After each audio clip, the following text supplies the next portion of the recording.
Dadam maktabga bergan pullaridan 1 litr sut sotib olib, kimyomga 1 litr sut olib kelib berib, "Buni stakanlarga qatov o'tib bering" deb o'zim maktabga ketganman. Keyin maktabdan kelganimda 5 ta 6 ta stakanlarga qatov o'tib qo'ygan ekanlar. Keyin yonimizda shahar shifoxonasi bo'lar edi. Shu shahar shifoxonasiga kirib, eshik taqillatib, olasizlarmi deb birinchi ish faoliyati shundan boshlangan. Bo'ladigan bola boshidan ma'lum degan gap bor xalqimizda. Saidqosim Qoraboyevning tadbirkorlik, ishbilarmonlik qobiliyati ham ana shunday namoyon bo'ldi. Maktab davridanoq sut mahsulotlarini tayyorlashda, sotishda tashabbus ko'rsatdi u. Katta biznesga yo'l shundan boshlandi.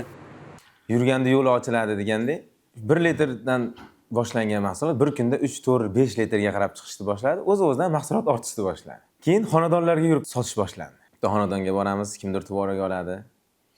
Kimdir biringiz ishlab chiqarib bering deydi, keyin biringiz ishlab chiqaramiz. Mana shunaqa qilib yurib vaqtlar o'tdi. Keyin magazinlarga berish boshlandi. Mahsulot bitta odamga yoqsa, yoqqan narsasini odamlar bir-biriga ulashadi. Xuddi shunaqa bo'lib, ovoza bo'lib ketishni boshlagan. Keyin aka-ukalar birlashdik, hammamiz keyin umumiy ishlab chiqarishni kuchaytirishni boshladik. O'sha paytlarda 2012-yillar atrofida 100-150 litr atrofiga bormas edi. Har ishning o'z mashaqqati bor. Ayniqsa Saidqosim Qoraboyev ish boshlagan davrlarda tadbirkorlarga e'tibor, qo'llab-quvvatlash bugungidek emas edi. Qiymati $1000 bo'lgan kichik dastgoh uchun bir oila yil davomida mehnat qilgan o'shanda. O'sha qozonni sotib olishlik uchun 1 yil mehnat qilganmiz-da. 1 yilda erishganmiz shu natijaga. Hozirgi kunda $1000 pulni topishlik uchun katta mehnat qilish ham shart bo'lmay qoldi. Undan tashqari o'zi davlat dasturlarining o'zida u narsalar subsidiya qilib ham berilyapti-da. Hozirgi kundagi tadbirkorlarga shunaqa katta imkoniyatlar yaratilgan. Tadbirkor o'z ishini kengaytirish uchun harakat qildi, izlandi, xaridorlar qidirdi. Biroq ishonchga erishish, hamkor sheriklar topish oson bo'lmadi unga. Farg'onada hamma magazin bizdan voz kechishdi. Lekin bitta magazinda mahsulotlarimiz qoldi. 3 oyga har kuni kelaman, sotilmaydi, qaytarib olib ketaman. 3 oy deganda bir dona mahsulot sotganmiz. Bitta mahsulot sotganimizda magazinda ishini tagiga mahsulot bergani yana kelib to'xtasam, magazinda ish boshqaruvchisi Salxon aka degan aka yugurib chiqib keldida, bir dona mahsulot sotdik deyapti-da. Keyin men aytganmanki, bo'ldi. Bizni Farg'onada ishimiz yurishni boshladi. Biz eng zo'r korxonaga aylanamiz Farg'onada. Deganimda u aytardiki, bir dona mahsulot sotib shunchalik katta gapirasizmi? Ha. Nimaga desa, bizning yo'limiz ochilish boshlandi. Birinchi qadamni tashladik. Endi to'xtamaymiz. Izlagan imkon topadi deganlaridek qilingan mehnatlar natija bera boshladi. Xaridor ko'paydi, talab ortdi. Kuni kecha mahsulotlarni olishga ikkilanayotgan sotuv markazlari endi o'zlari hamkorlikni taklif qilishga o'tdi. Davlat miqyosida tadbirkorlarni qo'llab-quvvatlash jarayoni jadal tus olishi esa yangi imkoniyatlar eshiklarini ochdi. Tadbirkorlarni qo'llab-quvvatlash bu an'anaga aylanib ketdi. Hokimiyatdan keladi tadbirkorlarga yordam. Nima yordam kerak senga? Biz hayron, biz qo'rqamiz hokimiyat bilan gaplashgani.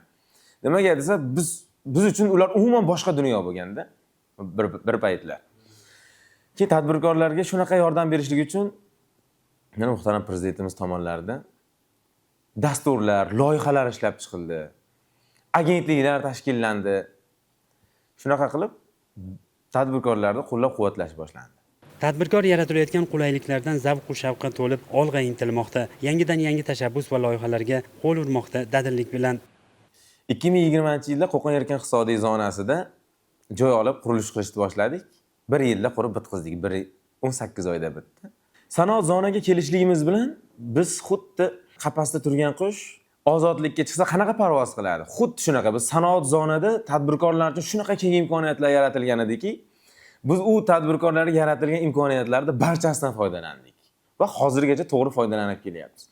Bu sanoat zonaga kirib ishlashlik bu himoyalangan hudud.